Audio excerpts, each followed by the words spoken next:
Assalamualaikum warahmatullahi wabarakatuh. Alhamdulillah pertemuan ke-13. Ini mohon maaf videonya telat, jadi saya rapel saja dengan pertemuan 14 untuk uploadnya. Kalau videonya tetap terpisah, pertemuan 13 membahas mengenai penyelesaian dengan algoritma pemrograman greedy. Nah, ini dia kemarin algoritmanya ya, untuk algoritma pemrograman greedy dengan greedy knapsack. Kita bahas di sini. Efektif jika secara tidak naik lebih dahulu. Kapasitasnya yang kemarin M 20 kg, barangnya N sama dengan 3. Ini beratnya masing-masing, lalu nilainya masing-masing. Kita lihat, kita bagi seperti kemarin, lalu urutannya diurutkan dari yang terbesar menjadi terkecil. Pola urutannya seperti ini. Lalu kalau dimasukkan ke dalam algoritma, I sama dengan 20. Apakah 15 lebih dari 20? Salah. Jika salah, maka barang tersebut dapat dimuat seluruhnya. Berarti masih kurang ya, karena 15 masih belum mencapai 20. Isi sama dengan 20 dikurang 15. Kapasitas ransel berkurang dengan sisa 5 kg. I sama dengan 2. I-nya yang kemarin itu 10. Apakah 10 lebih dari 5? Benar. Karena kemarin ada 10. Untuk 10 itu adalah ini yang tadi ya. Beratnya 10, barang kedua. Tapi tidak dimuat semua karena hanya sisa 5 saja, makanya hanya dimuat setengah, yaitu 5 kg. Ternyata setelah 5 kg ini dimasukkan, ransel sudah penuh 20 kg. Maka profit yang didapat adalah 24 kali 1 ditambah, karena yang kedua ini tadi hanya setengah, berarti 15 kali 2 ditambah 18 dikali 0. Yang ketiga ini tidak dimuat, makanya nilainya 0. 24 ditambah 7,5 sama dengan 31,5. Ini profit yang akan dihasilkan untuk isi ransel tersebut. Nah, ini beratnya, ini profitnya. Kita lihat 20 kurang 15 sama dengan 5, sama dengan yang tadi saya bahas. Lalu karena sisa 5, berarti 10-nya hanya dimuat setengah saja. Nah, ini profitnya 31,5. Kesimpulannya, knapsack problem yang pertama adalah cara matematika dianggap lebih rumit dan tidak cocok karena harus memperhatikan nilai probabilitas setiap item. Yang kedua, kriteria greedy lebih mudah dan lebih optimal dibanding dengan cara lain, meskipun kekurangan harus mengerjakan tahapannya banyak sekali ya kalau greedy, tapi lebih optimal. Yang ketiga adalah walaupun tahapannya banyak tapi lebih cepat penyelesaian, tapi harus tahu algoritma dan harus paham cara penterjemah ini, maksudnya cara langkah-langkah algoritma tersebut. Dan akan efektif jika objek disusun secara tidak naik terlebih dahulu. Berarti tidak naik, berarti menurun. Problema dan model grab dalam metode greedy. Yang pertama, traveling salesman, untuk menentukan waktu perjalanan seorang salesman seminimal mungkin. Setiap seminggu sekali seorang petugas kantor telepon berkeliling untuk mengumpulkan koin-koin. Jadi koin-koin dikumpulkan di berbagai tempat. Berangkat dari kantornya, lalu dia mengunjungi satu demi satu telepon umum dan akhirnya kembali ke kantor lagi. Lalu dia menginginkan perjalanan yang seminimal mungkin. Sama dengan kalian ya, kalau misalkan kalian sales, pasti kalian menginginkan perjalanan yang sebentar, tidak lama, cepat. Model grabnya seperti ini. Kantor pusatnya simpul 1, lalu 4 teleponnya 2, 3, 4, 5. Dan ini yang ada di ruas-ruas, ini adalah waktunya. Kita lihat langkahnya adalah dimulai dari, pastinya kantornya ini dimulai simpul nomor 1, berarti dimulai dari simpul nomor 1. Lalu setelah nomor 1 kalian lihat mau kemana. Yang memiliki waktu yang minimal dari nomor 1 tersebut. Setelah itu dipilih. Lalu setelah dipilih, dicari lagi yang minimal, dan pokoknya dicari yang menghubungkan kalian tepat berada di mana, ke tujuan mana, dicari yang seminimal mungkin. Problema di atas menghasilkan waktu minimal adalah 45 menit. Ini dia, diperoleh perjalanannya sebagai berikut. Kita lihat dari nomor 1, kalau kita lihat dari nomor 1, kalau ke 5 terlalu banyak, berarti dia ke 2 dulu. 7 ya. Setelah 7 ini dari nomor 2 mau kemana kira-kira? Dari nomor 2 kita lihat yang paling sedikit ke nomor 4 dahulu. Setelah itu dari nomor 4 kemana lagi? Yang paling sedikit nomor 8, ketiga. Lalu dari nomor 3 ini yang paling sedikit adalah ke kemana lagi? Ke 10.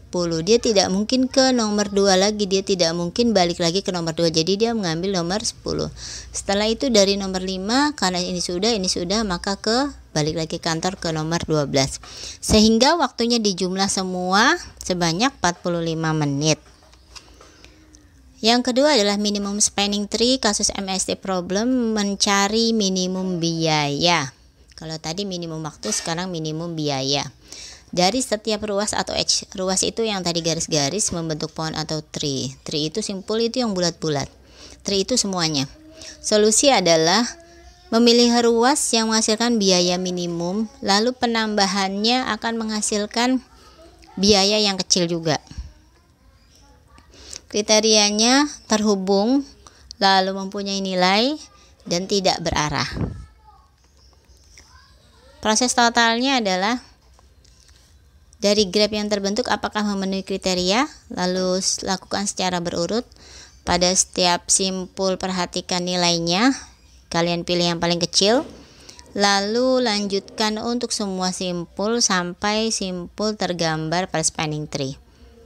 Lalu setelah semua sudah tergambar, jumlahkan nilainya. Nah, ini tentukan minimum spanning tree, dan dia harus ke semua ruas ya. Penyelesaiannya adalah terhubung, tidak berarah, dan berlabel. Menghitungnya caranya yang pertama berurut dari pertama sampai terakhir, lalu digambarkan pada spanning tree yang terbentuk. Nah, kita lihat dari nomor 1 kita lihat di sini. Nomor 1 pastinya ke nomor 2 ya. Nah, dari nomor 2 dia mencari yang kecil lagi, kita lihat di sini. Dari nomor 2 ini mencari yang paling kecil, yaitu ke nomor 6. Seperti yang tadi caranya hampir sama. Lalu kalau dihitung dari 1 ke nomor 2, kos biayanya 10. Kos biaya itu yang ada di garis ini. H-nya 1 ke 2. Ini 2 ke 6. Lalu yang ketiga, dari ke 6 ke 3, kosnya 15. Lalu dari ketiga, nggak mungkin lagi balik ke 2 ya. Kita lihat di sini, dari ketiga nggak mungkin lagi balik ke 2, tapi 6 ke 4. Jadinya ini bisa, intinya ini dapat melewati semua ruas, terserah mau dari mana saja, dan intinya menghasilkan nilai yang minimum, profit yang minimum. Lalu keempat, itu hasilnya kosnya 20. Setelah dari 4, 6 ini langsung ke 2, karena 4 tidak mungkin ke 1. Jadi 6 ini langsung ke 2. Jadi dicari saja kira-kira yang paling minimum, hasilnya 35. Kita lihat. Nah, dia intinya di 6 ya. Jadi kalian bebas memilih yang mana saja, yang penting kosnya minimum. Boleh dari mana saja, boleh diulang. Total costnya adalah 105. Kalau yang tadi, yang telepon tadi, tidak boleh diulangi lagi si simpulnya. Kalau ini boleh, ke 6 lagi itu boleh, nggak masalah, yang penting dicari yang minimum. Total costnya adalah, kalau dihitung adalah 105 biayanya. Yang ketiga, shortest path problem, menghitung jalur terpendek dari sebuah graf berarah. Kriterianya adalah setiap ruas mempunyai nilai, lalu tidak harus terhubung, dan mempunyai arah. Kalau tadi tidak berarah ya. Nah, ini shortest path problem, hitung jarak satu per satu, lalu perhitungan dilakukan terhadap ruas graf yang memiliki jalur awal dan akhir. Melihat proses simpul yang dapat adalah AB, AC, AD, dan AE. AB, AC, AD, dan AE. F ini adalah simpul bergantung, jadi tidak usah dilewati.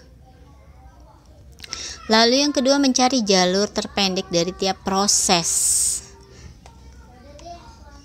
AB 50. Lalu ACDB 10, 15, 20. Jadi ini penyelesaian jalur dari A ke B, dicari yang mana saja. Kalian bisa lewat jalan tikus di mana saja kalau dilihat di sini. AB bisa lewat ACB atau ACDB, itu bebas. Lalu dijumlah semua, jalur terpendeknya adalah 45. Dicari yang paling pendek. Lalu penyelesaian jalur AC pun dicari jalannya kemana saja, ditambah semua. Lalu yang menghasilkan paling pendek adalah 10. AD juga sama seperti itu, yang paling pendek adalah 25. AE pun sama, yang paling pendek adalah 45. Karena F tadi simpul bergantung jadi tidak perlu. Tabel jalur shortest path problem yang paling kecil adalah 10, 25, 45, 45. Nah, ini dia sudah dapat ya. Untuk latihannya kalian dapat mengerjakan soal pilihan ganda yang sudah ada di tugas. Saya akhiri dulu, semoga apa yang saya jelaskan hari ini dapat bermanfaat. Saya akhiri, wassalamualaikum warahmatullahi wabarakatuh.